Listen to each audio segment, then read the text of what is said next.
Assalamualaikum warahmatullahi wabarakatuh. Bertemu lagi dengan channel Berbagi Ilmu.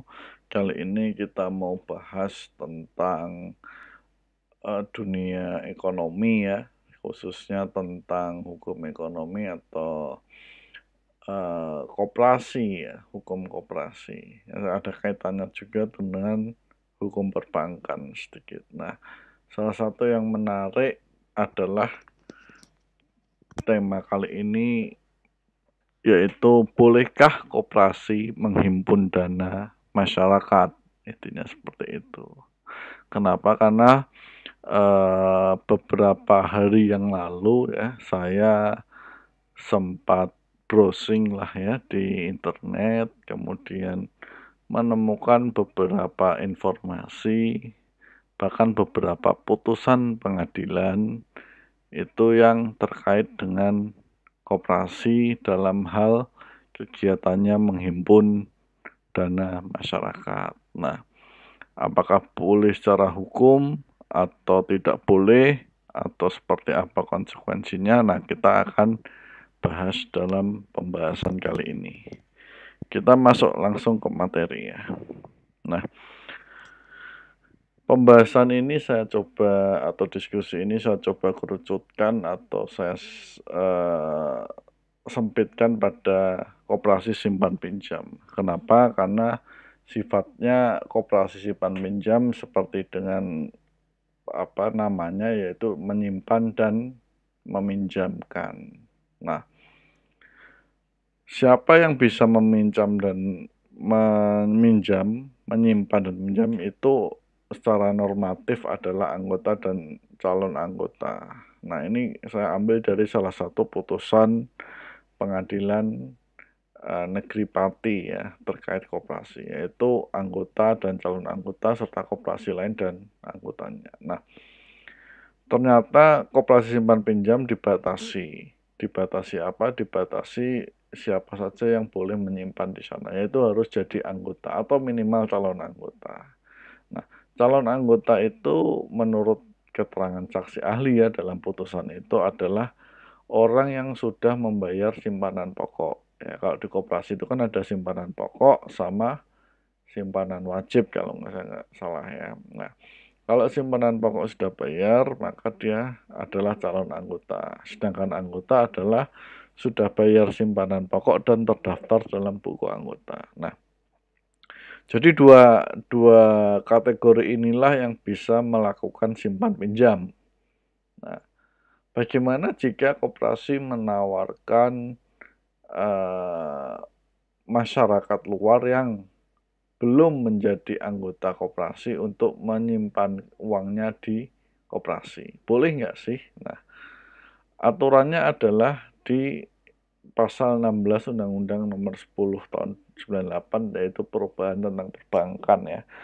Jadi untuk menghimpun dana masyarakat, yang pertama harus ada atau wajib terdapat izin dari Bank Sentral ya. Kalau waktu itu Bank Indonesia, tapi sekarang kan pengawasannya ada di OJK. Jadi beralih ke OJK. Nah, jadi setiap koperasi simpan pinjam yang ingin, atau segala instansi lah ya, yang ingin supaya masyarakat itu menaruh uangnya atau dananya di lembaga tersebut, maka dia harus memiliki izin terlebih dahulu dari OJK. Nah, ini pasal 16 ya. Jadi kalau nggak ada izin dari OJK, meskipun dia namanya koperasi simpan pinjam, tidak bisa. Dia menempatkan atau menyerap dana dari masyarakat yang bukan anggotanya. Ya, seperti itu. Nah, faktualnya yang saya dapatkan dari berbagai media lah ya, banyak sekali masyarakat kita yang belum paham atau bahkan tidak tahu mengenai ketentuan ini. Dengan iming-iming bunga yang cukup fantastis, katakanlah 1% per bulan atau 0,5% per bulan, atau mungkin ada yang 1,5% per bulan, maka orang cenderung menyimpan atau cenderung tidak memperhatikan aspek hukumnya, sehingga mau-mau saja dia menyimpan uangnya di koperasi simpan pinjam yang belum mendapatkan izin dari OJK untuk kegiatan simpan pinjam, kegiatan penempatan dana dari masyarakat. Nah, ini sering terjadi karena apa? Karena memang budaya literasi hukum di masyarakat kita menurut saya masih kurang ya. Orang masih melihat sosok. Artinya begini, kalau di institusi itu ada sosok si X, maka yang dia pegang adalah sosok si X gitu. Padahal bisa jadi sosok si X ini katakanlah sosok yang memang tokoh masyarakat dan sebagainya, bukanlah pengurus atau bukan pembina dari institusi tersebut. Bahkan mungkin sosok ini tidak paham dengan hukum perbankan atau hukum ekonomi atau hukum terkait koperasi menghimpun dana dari masyarakat. Nah, kerancuan-kerancuan atau kelemahan inilah yang digunakan oleh oknum-oknum yang tidak bertanggung jawab untuk melakukan penghimpunan dana dari masyarakat, dan ujungnya apa?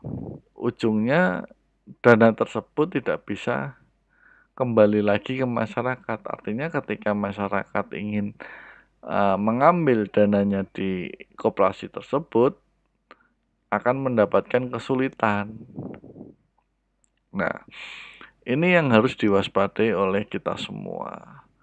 Ya, jangan tergiur dengan iming-iming bunga yang tinggi. Jangan juga tergiur dengan nama besar suatu tokoh. Ya, yang Anda harus lakukan tentu saja adalah melakukan pengecekan legalitas dari usaha tersebut.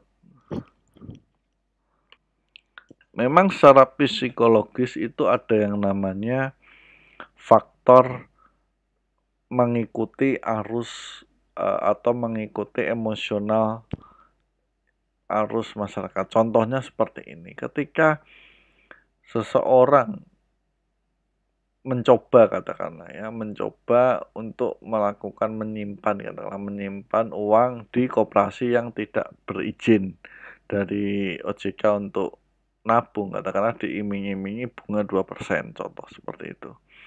Per bulan ya, 2% per bulan. Nah, dia nabung katakanlah dia coba dulu 10 juta, 20 juta. Ternyata pada bulan ketiga dia coba untuk tarik semua dananya. Dan berhasil. Nah, kemudian dia masukkan lagi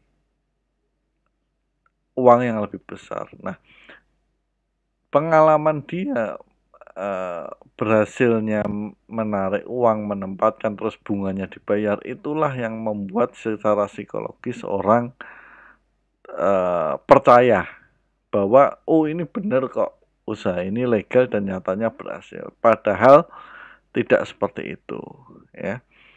Tetap yang harus Anda waspadai atau kita semua waspadai adalah aspek hukumnya. Karena kita tidak pernah tahu ya niat jahat seseorang, karena niat itu kan tersembunyi. Nah, saran saya adalah satu, cek legalitas atau cek dulu izin-izin dari usaha tersebut jika Anda ditawari untuk menyimpan uang Anda di suatu institusi tertentu, apakah sudah berizin, sah, dan sebagainya. Yang kedua, lihat iming-iming bunganya. Ya, kalau iming-iming bunganya tidak wajar atau terlalu besar, lebih baik jangan, karena itu tidak logis. Kenapa? Karena ketika suatu institusi, contoh perbankan saja yang legal gitu, yang resmi ya, itu menghimpun dana masyarakat, dia kan memberi bunga katakanlah 6% per tahun, katakanlah untuk deposito ya. Maka si bank itu harus melempar uang itu dalam bentuk kredit dengan bunga yang lebih tinggi. Nah, bunga yang lebih tinggi itu kalau hitungan normal itu plus minus 5% lah ya. Kenapa 5%? Karena ada risiko operasional di situ, ada risiko hukum di situ, ada risiko-risiko lain. Sehingga margin yang didapatkan kemungkinan cuma 1-2%. Jadi kalau ditawarkan bunga simpanan 6%, kemudian kita berpikir gimana bank itu bisa tetap survive dan untung, maka dia harus melempar kredit sekitar 11-12%. Maka Anda bisa cek sebenarnya berapa kredit yang atau bunga kredit yang dia lempar. Sehingga dari situ Anda bisa tahu. Nah, kalau ditawarkan sebulannya 2%, berarti kan kalau 12 bulan adalah 24%. Setahun 24% harus dibayarkan kepada Anda selaku penabung, maka dia harus melempar kreditnya berapa persen. Nah, itu jelas tidak masuk akal. Jadi hati-hati terhadap iming-iming bunga yang besar, karena biasanya kalau sudah masuk susah keluar. Artinya ketika uang Anda sudah masuk ke institusi yang tidak berizin dan sebagainya, untuk nariknya kembali biasanya susah. Dan jangan percaya dengan ketokohan ya. Bukan bermaksud yang lain. Maksudnya begini, ketokohan seseorang itu bagus sepanjang dia memang ahlinya dalam suatu bidang itu. Jadi kalau katakanlah katakanlah kita bilang ahli memasak, kemudian dia dijadikan ikon untuk usaha simpan pinjam, maka itu nggak nyambung. Karena ahli memasak bukan seorang ahli ekonomi gitu ya. Dia lebih cocok menjadi ahli katakanlah restoran atau ahli untuk memilih makanan seperti itu ya. Nah, itu saja perumpamaannya. Mudah-mudahan pembahasan ini bisa memberikan Anda wawasan, memberikan pengetahuan, insight. Jika ada yang salah, saya mohon maaf. Mungkin saya terbuka untuk diskusi. Terima kasih sudah menonton. Assalamualaikum warahmatullahi wabarakatuh.